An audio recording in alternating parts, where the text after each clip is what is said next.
സ്നേഹരാഗം ഭാഗം 46. പ്രഭാവതി ICUവിൽ തന്നെയാണ്. വെന്റിലേറ്ററിൻ്റെ സഹായത്തോടെയുള്ള ശ്വാസഗതി മാത്രം. വിസിറ്റേഴ്സിനെ അങ്ങനെ എപ്പോഴും പേഷ്യൻറ്റിനെ കാണാൻ അനുവദിക്കാറില്ല. അതിനുള്ള ഒരു സമയം വരുമ്പോൾ ആർക്കെങ്കിലും 2 പേർക്ക് കയറി കാണാം. രാവിലെ ഒരു 10 മണിയായപ്പോൾ അർജുനും ചന്ദ്രനും കയറി കണ്ടിരുന്നു. അമ്മയുടെ കിടപ്പ് കണ്ടപ്പോൾ അർജുന് സങ്കടമായി. അവൻ അമ്മയെ ഒന്ന് വിളിച്ചെങ്കിലും കാര്യമുണ്ടായിരുന്നില്ല. അബോധാവസ്ഥയിലായിരിക്കും എന്നവൻ കരുതി. അവർ പുറത്തിറങ്ങി. വീണ്ടും ICUവിന് മുന്നിലുള്ള കാത്തിരിപ്പ് തുടർന്നു. സമയമൊരു 11 മണിയായിരുന്നു. ഇവമോളെ രാകേഷിൻ്റെ അച്ഛനെയും അമ്മയെയും ഏൽപ്പിച്ചാണ് പൂജ വന്നത്. ഹോസ്പിറ്റലിലേക്കായതുകൊണ്ടാണ് അവൾ ഇവമോളെ കൊണ്ടുവരാഞ്ഞത്. ഇല്ലെങ്കിൽ എവിടേക്കാണെങ്കിലും മിക്കപ്പോഴും ഇവമോളെയും കൊണ്ടേ പോകാറുള്ളൂ. പൂജ എത്തിയ ഉടനെ കരച്ചിൽ തുടങ്ങി. അച്ഛാ, അമ്മയ്ക്ക് എന്തു പറ്റി? അവൾ തേങ്ങിക്കൊണ്ട് ചന്ദ്രൻ്റെ അടുത്തേക്ക് ചെന്നു. ചന്ദ്രന് പൂജയുടെ കരച്ചിലും മുഖഭാവവും കണ്ടപ്പോൾ അയാൾക്കും വിഷമമായി. അമ്മയ്ക്ക് ഒന്നുമില്ലടി മോളെ, ചെറിയൊരു തളർച്ചയുണ്ടായി, അത്രയേയുള്ളൂ. നീ ഇങ്ങനെ സങ്കടപ്പെടാതെ. ചന്ദ്രൻ അവളെ ആശ്വസിപ്പിച്ചു കൊണ്ടിരുന്നു. അമ്മയ്ക്ക് ഇങ്ങനെ വരാൻ എന്താണുണ്ടായത്? ഞാൻ അവിടെ നിന്നും പോരുമ്പോൾ ഒരു കുഴപ്പവും ഉണ്ടായിരുന്നില്ലല്ലോ, അവൾ തേങ്ങുന്നതിനിടയിൽ പറഞ്ഞുകൊണ്ടിരുന്നു. ചന്ദ്രൻ അവളെ ഓരോന്നും പറഞ്ഞ് ആശ്വസിപ്പിച്ചു. അർജുൻ ഒന്നും മിണ്ടാതെ അവളെ നോക്കിക്കൊണ്ട് കസേരയിൽ ഇരിപ്പുണ്ടായിരുന്നു. പിന്നെ പതിയെ എഴുന്നേറ്റ് അവളുടെ തോളിൽ കൈവച്ചു. അമ്മയ്ക്ക് കുഴപ്പമൊന്നുമില്ല മോളെ, നീ ഇവിടെ ഇരിക്ക്, അവൻ പറഞ്ഞുകൊണ്ട് അവളെ കസേരയിലിരുത്തി. അർജുനേട്ടൻ എങ്ങനെ ഇവിടെ എത്തി? അവൾ മനസ്സിൽ വിചാരിച്ചു. അർജുൻ അമ്മയെ കാണാൻ വന്നതാണെന്ന് അവൾക്ക് തോന്നിയില്ല. അർജുൻ വിവേകിനെ ഫോണിൽ വിളിച്ചു. ഹലോ. മറുവശത്തു നിന്നും അവൻ്റെ ശബ്ദം കേട്ടപ്പോൾ അർജുൻ പറഞ്ഞു, ഞാൻ ഏട്ടനാണ്, ഒരു കാര്യം പറയാൻ വേണ്ടി വിളിച്ചതാണ്. നീ ടെൻഷനാവുകയൊന്നും വേണ്ട, അർജുൻ തുടർന്നു. എന്താണിപ്പോൾ ഇങ്ങനെ വിളിച്ചത്? അവൻ പരിഹാസച്ചുവയോടെ ചോദിച്ചു. താൻ അങ്ങനെ അങ്ങോട്ട് വിളിക്കുമെന്നവൻ കരുതിയിട്ടുണ്ടാവില്ല എന്നവന് മനസ്സിലായി. അതുകൊണ്ടാണ് അവൻ ഇങ്ങനെയൊക്കെ സംസാരിക്കുന്നതെന്നും. നിന്നോടെനിക്ക് ഒരു വിരോധവുമില്ല. ഞാനിപ്പോൾ പറയാൻ പോകുന്ന കാര്യം നീ ഒന്ന് സമാധാനത്തോടെ കേൾക്കണം, അർജുൻ പറഞ്ഞപ്പോൾ വിവേകിൻ്റെ ഭാഗത്തു നിന്നും പ്രത്യേകിച്ച് പ്രതികരണമൊന്നും കേട്ടില്ല. അമ്മയ്ക്ക് സുഖമില്ലാഞ്ഞിട്ട് ഹോസ്പിറ്റലിൽ അഡ്മിറ്റ് ചെയ്തിരിക്കുകയാണ്. ഞാനവിടെ ഉണ്ടായിരുന്നു. അതുകൊണ്ട് കൃത്യസമയത്ത് ഹോസ്പിറ്റലിൽ എത്തിക്കാനായി. ഇത്തിരി ക്രിറ്റിക്കലാണെന്നാണ് ഡോക്ടർ പറഞ്ഞത്. ഞാനും അച്ഛനും പൂജയും ആണ് ഇവിടെ ഉള്ളത്.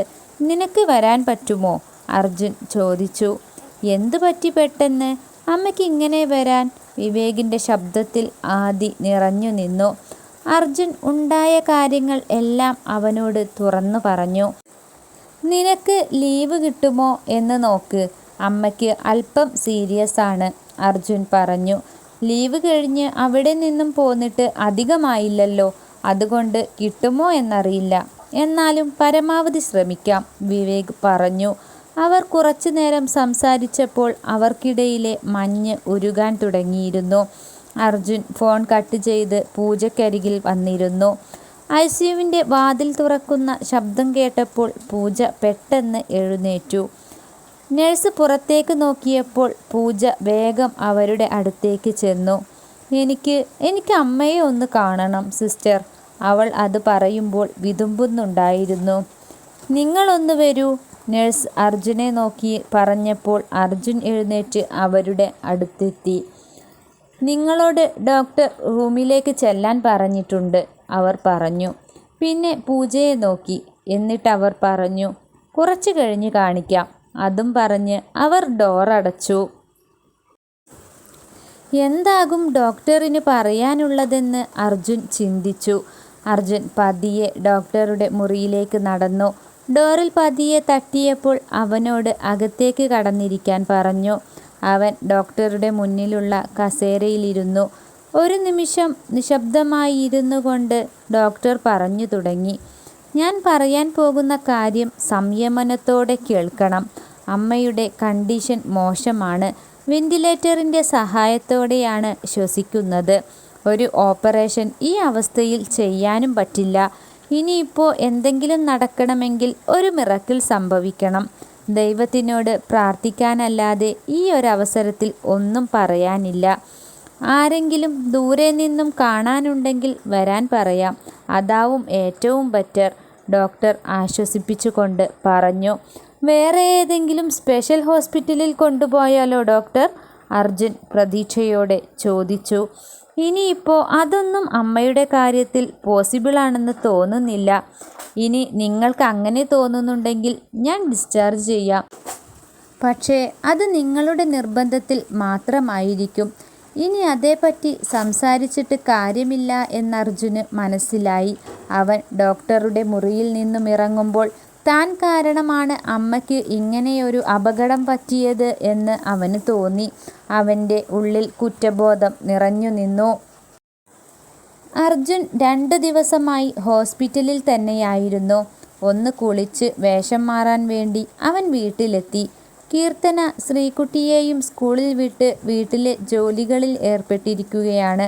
കോളിംഗ് ബെല്ലടിച്ചപ്പോൾ പാത്രങ്ങൾ അവിടെ വെച്ച് സാരിത്തുമ്പിൽ കൈതുടച്ചുകൊണ്ട് അവൾ ഹാളിലെത്തി. രഞ്ജിത്തെങ്ങാനുമായിരിക്കുമോ എന്ന് വിചാരിച്ച് ചെറിയൊരു പുഞ്ചിരിയോടെ വാതിൽ തുറന്നു. മുന്നിൽ നിൽക്കുന്ന അർജുനെ കണ്ടപ്പോൾ അവളുടെ ചുണ്ടിലെ ചിരി മാഞ്ഞു. അർജുൻ വരുമെന്ന് പറഞ്ഞിട്ടില്ലായിരുന്നു. അവൾ അവനെ അങ്ങനെ പ്രതീക്ഷിച്ചതുമില്ല. നീ എന്താ ആകെ മിഴിച്ചു നിൽക്കണേ? അകത്തേക്ക് കടന്നുകൊണ്ട് അർജുൻ ചോദിച്ചു. ഏയ് ഒന്നുമില്ല. അർജുൻ വരുമെന്ന് പറഞ്ഞേയില്ലല്ലോ. അതാ, അവൾ ചിരിക്കാൻ ശ്രമിച്ചുകൊണ്ട് പറഞ്ഞു. ചായ എടുക്കട്ടെ? അവൾ ചോദിച്ചു. ആ, ചായ വേണം. ഞാൻ ആകെ ടയേർഡാണ്. ഒന്ന് കുളിച്ച് ഈ ഡ്രസ്സെല്ലാം മാറണം, അവൻ പറഞ്ഞു. പിന്നെ മിണ്ടാതെ കുറച്ച് നിമിഷം കണ്ണടച്ച് കിടന്നു. എന്തു പറ്റി അർജുൻ? ആകെ ഒരു വിഷമം പോലെ. അമ്മയ്ക്ക് എങ്ങനെയുണ്ട്? കുറവില്ലേ? അവൻ അമ്മയുടെ അവസ്ഥയെക്കുറിച്ച് അവളോട് വിശദീകരിച്ചു. ഇന്നലെ വിളിച്ചപ്പോഴും ഇതൊന്നും പറഞ്ഞില്ലല്ലോ, അവൾ പറഞ്ഞു. ഇവിടെ വന്നിട്ട് നേരിട്ട് പറയാമെന്ന് കരുതി, അവൻ പറഞ്ഞു. വിവേകിനോട് വിളിച്ച് എങ്ങനെയെങ്കിലും വരാൻ പറയണം. ഇനി എന്താ ഉണ്ടാകാൻ പോകുകയെന്ന് പറയാൻ പറ്റില്ല. എനിക്ക് അവിടെ നിന്നും പോരാൻ മനസ്സുണ്ടായിട്ടല്ല. അച്ഛനും പൂജയും മാത്രമേ അവിടെയുള്ളൂ. പിന്നെ നിന്നെയും ശ്രീമോളെയും ഒന്ന് കാണണമെന്ന് തോന്നി. പിന്നെ ഒന്ന് ഫ്രഷ് ആവുകയും വേണം. അതാ രാവിലെ തന്നെ പോന്നത്. രാവിലത്തെ കാര്യങ്ങൾ എല്ലാം ചെയ്തിട്ടാണ് ഞാൻ പോന്നത്. അച്ഛൻ ആകെ തളർന്നു പോയി, അവൻ റൂമിലേക്ക് പോകുമ്പോൾ പറഞ്ഞു. അർജുൻ വരുമെന്ന് കീർത്തന പ്രതീക്ഷിച്ചിരുന്നില്ല. വീട്ടിലെ ജോലിയെല്ലാം തീർത്ത് രഞ്ജിത്തിനരികിലേക്ക് ചെല്ലാമെന്നവൾ പറഞ്ഞതായിരുന്നു. ഇനി ഉച്ച കഴിഞ്ഞ് അർജുൻ പോയതിനു ശേഷമേ പോകാൻ കഴിയൂ എന്ന് രഞ്ജിത്തിനെ വിളിച്ച് പറയണമെന്നവൾ മനസ്സിലോർത്തുകൊണ്ട് കിച്ചണിലേക്ക് നടന്നു. ഗ്യാസ് ഓൺ ചെയ്ത് പാലും വെള്ളവും ചേർത്ത് ഗ്യാസിൽ വെച്ചു. പിന്നെ പാത്രങ്ങൾ കഴുകാൻ തുടങ്ങി. ചായയുമായി മുറിയിൽ ചെന്നപ്പോൾ അർജുൻ കുളി കഴിഞ്ഞ് ഇറങ്ങി വന്നിരുന്നു. അവൾ ചായ അവന് നേരെ നീട്ടി. അവൻ അവളുടെ കയ്യിൽ പിടിച്ചു. അവൾ ആ കൈ പതിയെ വിടുവിച്ചു. അവൻ ചായക്കപ്പ് അവിടെ വെച്ചുകൊണ്ട് അവളെ പിടിച്ച് തന്നിലേക്ക് അടുപ്പിക്കാൻ ശ്രമിച്ചെങ്കിലും അവൾ അടുക്കളയിൽ ജോലിയുണ്ടെന്നും പറഞ്ഞ് ഒഴിഞ്ഞുമാറി. അവൾ വേഗം മുറിയിൽ നിന്നും ഇറങ്ങി കിച്ചണിലേക്ക് നടന്നു. എപ്പോഴാ ഹോസ്പിറ്റലിൽ പോണത്? ഊണ് കഴിക്കുന്നതിനിടയിൽ കീർത്തന അർജുനോട് ചോദിച്ചു. ഞാൻ പൂജയെ വിളിച്ചിരുന്നു. അവിടെ ഉച്ചയ്ക്ക് ഭക്ഷണമൊക്കെ അവർ വാങ്ങിയിട്ടുണ്ട്. പിന്നെ അമ്മയ്ക്ക് പ്രത്യേകിച്ച് മാറ്റമൊന്നുമില്ല. വേണ്ട മെഡിസിനെല്ലാം അവൾ വാങ്ങിക്കൊടുത്തിട്ടുണ്ട്. അതുകൊണ്ട് ശ്രീമോൾ വന്നിട്ടേ ഞാൻ പോകുന്നുള്ളൂ. അവളെ കാണാഞ്ഞ് എനിക്കെന്തോ പോലെ, അവൻ പറഞ്ഞു. അതിനവൾ ട്യൂഷൻ കഴിഞ്ഞ് വരുമ്പോൾ നേരം വൈകും. അപ്പോഴേക്കും നിനക്ക് ഹോസ്പിറ്റലിൽ പോകാൻ വൈകില്ലേ? അവൾ ചോദിച്ചു. അവളെ ഇന്ന് ഞാൻ സ്കൂളിൽ നിന്നും കൊണ്ടുവരാം. ഇന്ന് ട്യൂഷന് വരുന്നില്ലെന്ന് നീ വിളിച്ചു പറഞ്ഞാൽ മതി, അവൻ പറഞ്ഞപ്പോൾ പിന്നെ ഒന്നും പറയാൻ അവൾക്ക് നിവർത്തിയില്ലാതെയായി. അവൾ ഊണ് കഴിച്ച പാത്രങ്ങളെല്ലാം കഴുകി വെച്ച് വേഗം ഫോൺ എടുത്തു. രഞ്ജിത്തിൻ്റെ നമ്പറിൽ വോയിസ് റെക്കോർഡ് ചെയ്യാൻ തുടങ്ങി. അർജുൻ വന്നിട്ടുണ്ട്. വൈകിട്ടേ പോകൂ. അതുകൊണ്ട് ഇന്നെനിക്ക് വരാൻ പറ്റില്ല. അടക്കി പിടിച്ച സ്വരത്തിൽ പറഞ്ഞുകൊണ്ടവൾ ആ മെസ്സേജ് വേഗം രഞ്ജിത്തിനയച്ചു. എന്നിട്ട് വേഗം ഫോൺ ഓഫ് ചെയ്തു. വൈകുന്നേരം ശ്രീകുട്ടിയെ സ്കൂളിൽ നിന്നും വിളിക്കാൻ വേണ്ടി അർജുൻ ഇറങ്ങിയ സമയത്ത് കീർത്തന രഞ്ജിത്തിനെ വിളിച്ചിരുന്നു. ഞാൻ എന്തൊക്കെ സ്വപ്നം കണ്ടെന്നോ നീ വരുമെന്ന് അയാൾ പറഞ്ഞു. അങ്ങനെ ഇപ്പോൾ എന്താ ഇത്ര സ്വപ്നം കാണാൻ? അവൾ ചിരിയുള്ളിൽ മറച്ചുകൊണ്ട് ചോദിച്ചു. നീ വരുന്നത് എൻ്റെ സ്വപ്നം സാക്ഷാത്കരിക്കാനല്ലേ? അവൻ അവളോട് പ്രണയപൂർവ്വം പറഞ്ഞു. കുറച്ചു നേരം അവർ അവരുടേതായ ലോകത്തിരുന്നു കൊണ്ട് തമാശയും പ്രണയവും സ്നേഹവും കൈമാറി. ശ്രീകുട്ടിയെയും കൊണ്ട് അർജുൻ വന്നപ്പോഴേക്കും ചായ റെഡിയാക്കി വെച്ചിരുന്നു കീർത്തന. അർജുന് ശ്രീകുട്ടിയോടൊപ്പമുള്ള ഓരോ നിമിഷവും ആനന്ദകരമായിരുന്നു. കുറേ നേരം അവളുമായി കളിച്ചും ചിരിച്ചുമിരുന്നു. പിന്നെ ഹോസ്പിറ്റലിൽ പോകാനായി ഇറങ്ങി. ശ്രീമോളെയും കൊണ്ട് സ്കൂൾ ബസ് നീങ്ങിയപ്പോൾ അവളെ നോക്കി കൈവീശി കാണിച്ചുകൊണ്ട് ഒരു നിമിഷം അവിടെ തന്നെ നിന്നു കീർത്തന. പിന്നെ വേഗം പണികളെല്ലാം തീർത്ത് കുളിച്ച് വേഷം മാറി അവൾ ഇറങ്ങി. ഗായത്രി നേരത്തെ സ്കൂളിൽ പോയിട്ടുണ്ടാകും എന്നവൾക്കറിയാം. രഞ്ജിത്ത് കോടതിയിൽ പോയിട്ട് വേഗം വരാം എന്ന് പറഞ്ഞ സമയത്തേക്കാണ് അവൾ ഇറങ്ങിയത്. അവൾ കുറച്ചു നേരം മുന്നോട്ട് നടന്നപ്പോൾ രഞ്ജിത്ത് കാറുമായി വന്നു. അവൾ അതിൽ കയറി അവൻ്റെ വീട്ടിലേക്ക് പോയി. ഉച്ചയായപ്പോഴേക്കും ഗായത്രിക്ക് പതിവില്ലാത്ത നല്ല തലവേദന, പനി വരുന്നത് പോലെ. അവൾ ബാമെടുത്ത് നെറ്റിയിൽ പുരട്ടി. പ്രത്യേകിച്ചൊരു മാറ്റവും കണ്ടില്ല. അവൾ സ്റ്റാഫ് റൂമിൽ മേശയിൽ തലവെച്ച് കിടന്നു. എന്തു പറ്റി പതിവില്ലാതെ ഒരു കിടത്തം? ചോദ്യം കേട്ട് പതിയെ തല ഉയർത്തി നോക്കിയപ്പോൾ അനുശ്രീയാണ്. എന്താണെന്നറിയില്ല, നല്ല തലവേദന. ഉച്ചയ്ക്ക് ലീവെടുത്ത് വീട്ടിൽ പോയാലോ എന്നൊരു തോന്നൽ, ഗായത്രി പറഞ്ഞു.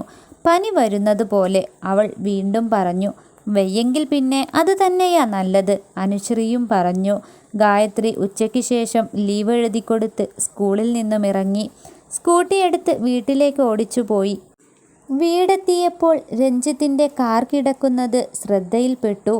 ഇന്ന് ഇത്രയും വേഗം വന്നോ? അവൾ തലയിൽ നിന്നും ഹെൽമറ്റ് അഴിക്കുന്നതിനിടയിൽ വിചാരിച്ചു.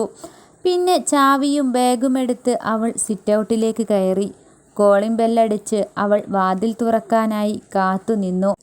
ദേ ആരോ വന്നിട്ടുണ്ട്, രഞ്ജിത്തിൻ്റെ ചെവിയിൽ സ്വകാര്യം പറയും പോലെ കീർത്തന പറഞ്ഞു.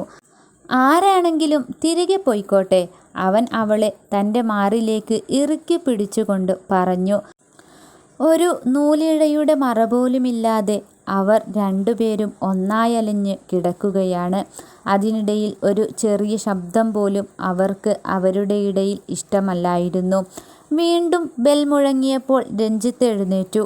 ഒരു കാരണവശാലും നീ പുറത്തേക്ക് വരരുത്, എന്ത് ശബ്ദം കേട്ടാലും, അവൻ മുണ്ടെടുക്കുന്നതിനിടയിൽ അവളോട് ശബ്ദം കുറച്ചു പറഞ്ഞു.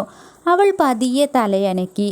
അവൻ ഹാളിലെത്തി വാതിൽ തുറന്നപ്പോൾ അക്ഷമയോടെ കാത്തു നിൽക്കുന്ന ഗായത്രിയെയാണ് കണ്ടത്. രഞ്ജിത്തേട്ടൻ കിടക്കുകയായിരുന്നോ? നല്ല തലവേദന, ഞാൻ ഉച്ചയ്ക്ക് ശേഷം ലീവ് എടുത്തു, അവൾ പറഞ്ഞുകൊണ്ട് ബാഗ് സെറ്റിയിലേക്കിട്ടു. രഞ്ജിത്തിൻ്റെ മുഖം വറ്റി വരണ്ട് വിളറി വെളുത്തു. അങ്ങനെ ഒരു കൂടിക്കാഴ്ച അയാൾ സ്വപ്നത്തിൽ പോലും വിചാരിച്ചിരുന്നില്ല. അയാൾക്ക് തൻ്റെ കാൽച്ചുവട്ടിലെ മണ്ണൊലിച്ചു പോകുന്നത് പോലെ തോന്നി. ഇരുമ്പു ദണ്ട് കൊണ്ട് നെറുകയിൽ അടിച്ച പോലെ അയാൾ സ്ഥലകാലബോധമില്ലാതെ നിന്നു. പിന്നീട് അവർക്കിടയിൽ എന്താകും സംഭവിക്കുക എന്നറിയണമെങ്കിൽ സ്നേഹരാഗത്തിൻ്റെ അടുത്ത എപ്പിസോഡ് വരെ കാത്തിരുന്നേ മതിയാകൂ. നിങ്ങൾ തരുന്ന സ്നേഹവും സപ്പോർട്ടും തുടർന്നും പ്രതീക്ഷിച്ചുകൊണ്ട് സ്നേഹരാഗം ഇനിയും തുടരും.